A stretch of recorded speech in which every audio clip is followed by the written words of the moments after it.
Praise the lord. దేవుని అతి పరిశుద్ధ నామమునకు మహిమ కలుగును గాక. ప్రియులారా, ఈ హోప్ ఫర్ టుడే వాక్య సందేశంలోనికి మీకు స్వాగతం. ఈ హోప్ ఫర్ టుడే వాక్య సందేశాలు మీకు నిరీక్షణ కలగచేయాలన్న ఉద్దేశం చేత ప్రార్థనాపూర్వకముగా లైఫ్ చర్చ్ వైజాగ్ నుండి అందిస్తూ ఉన్నాము. యోహాను సువార్త 4వ అధ్యాయము 50వ వచనాన్ని మనం చదువుదాం. యోహాను సువార్త 4వ అధ్యాయము 50వ వచనము. యేసు, నీవు వెళ్ళుము, నీ కుమారుడు బ్రతికి ఉన్నాడని అతనితో చెప్పగా, ఆ మనుష్యుడు యేసు తనతో చెప్పిన మాట నమ్మి వెళ్ళిపోయెను. ప్రియులారా, ఈ సందర్భాన్ని మనం జాగ్రత్తగా గమనించినట్లయితే, కపెర్నహూము అనే ప్రాంతంలో ఒక ప్రధాని ఉన్నట్లుగా, ఆ ప్రధాని కుమారునికి మరణకరమైన రోగము కలుగగా, యేసు యూదయ నుండి గలిలయకు వచ్చి ఉన్నాడని ఆ ప్రధాని విని యేసు దగ్గరికి వెళ్ళి, ప్రభువా, దయచేసి నీవు నా గృహానికి వచ్చి నా కుమారుణ్ణి తాకి స్వస్థపరచమని ప్రధాని యేసుని బతిమాలుకున్న సందర్భం.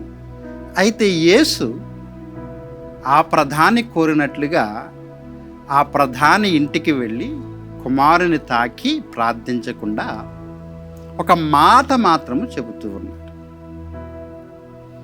ఏంటి ఆ మాట అంటే, ఇదిగో నీ కుమారుడు బాగుపడి ఉన్నాడు, నీ కుమారుడు బ్రతికి ఉన్నాడు.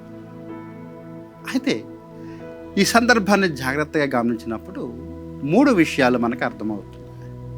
మొట్టమొదటిది, మనము అనుకున్న రీతిలో దేవుడు కార్యములు చేయకపోవటం. ప్రధాన కోరిక ఏంటి అంటే, యేసే వచ్చి ఆ కుమారుణ్ణి తాకి స్వస్థపరచాలి. రెండవది యేసు మాట.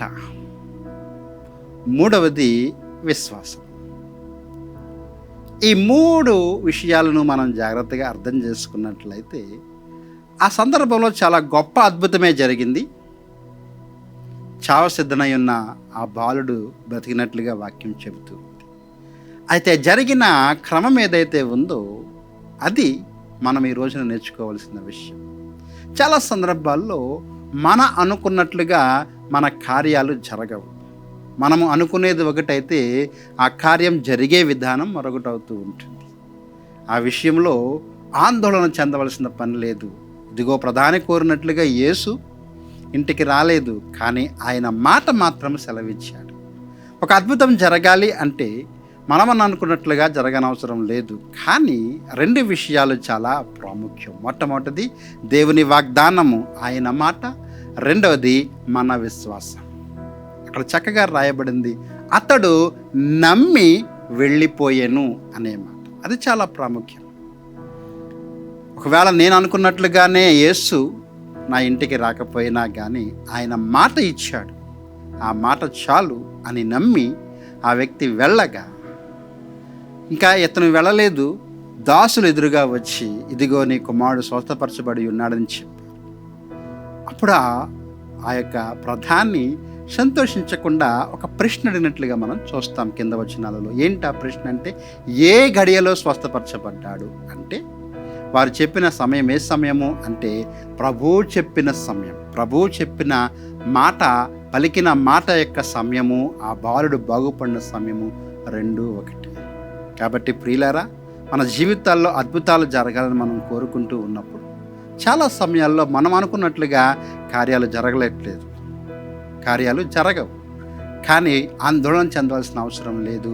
అద్భుతములు తప్పక జరుగును. ఎప్పుడు అంటే ఆయన మాట పైన విశ్వాసం ఉంచి. ఆ ప్రధాని ఎలాగైతే ప్రభువు మాటలు నమ్మాడో, మనము ఆయన మాటలను నమ్మినట్లయితే దేవుడు తప్పక మన జీవితాల్లో అద్భుతం చేయను. అట్టి కృప మీకు దయచేయను గాక. ప్రార్థన. ప్రేమగల ప్రభువా, కృపగల తండ్రి, మా ప్రియులను మీ చేతులకు అప్పగిస్తూ ఉండగా విశ్వాసాన్ని నేర్పించండి ప్రభువా. మీ మాట యందు విశ్వాసం ఉంచి అద్భుతాలు పొందుకునే వారిగా వారిని ఉంచి నడిపిస్తారని నమ్మచ్చు. యేసు నామములో ఈ ప్రార్థన అడిగి వేడుకుంటున్నాము తండ్రి, ఆమేన్.